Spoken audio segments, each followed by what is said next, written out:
नमस्कार, मेरी वाणी में आपका स्वागत है। मेरी वाणी और स्कोर फाउंडेशन संयुक्त रूप से कार्यक्रम की एक सीरीज शुरू करने जा रहा है, मेरी कहानियाँ। इसमें हम सुनेंगे स्पेशल लोगों की स्पेशल कहानियाँ। तो चलिए सुनते हैं।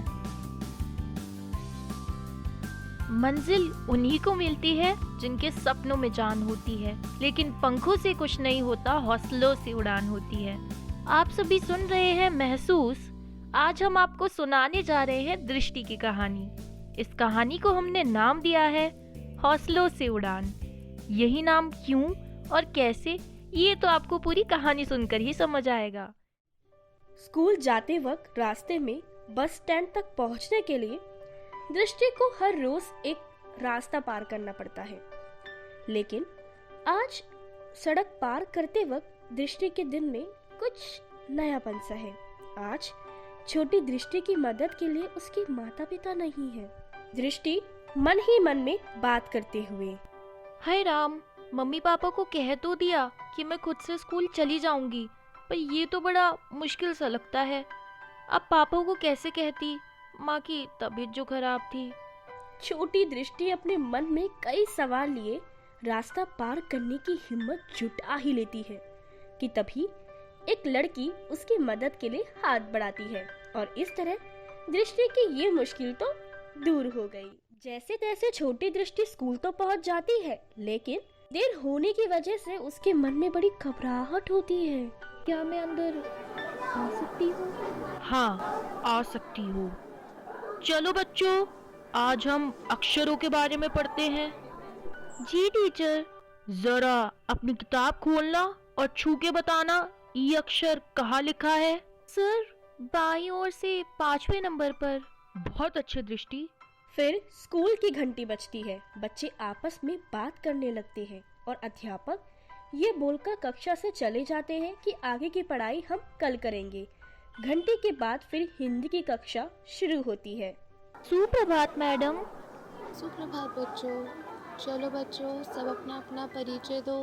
हम सब बच्चे अपना परिचय देना शुरू करते हैं, पर जब मैं अपना परिचय देती हूँ तो सब मेरा परिचय सुनकर ताली बजाने लगते हैं और अध्यापक भी मेरी खूब जमकर तारीफ करती है। तालियों के गूंज ने मेरे जीवन में उड़ने का हौसला दिया और उसके बाद मैं कभी नहीं थमी। मैंने अपनी पहली पब्लिक स्पीकिंग जवाहरलाल नेहरू के बारे में यूकेजी कक्षा में दी थी। एक बार फिर सबकी तालियों की आवाज और सबकी वाहवाही सुनकर मेरे मन में नई उमंग और उम्मीद जाग जाती है कि मैं भी अपने जीवन के लक्ष्य को प्राप्त कर सकती हूँ।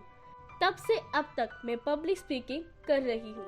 शाम के समय दृष्टि की माँ घर के बाहर सब्जी ले रही होती है। सब्जी ले लो, ताजी हरी सब्जी ले लो।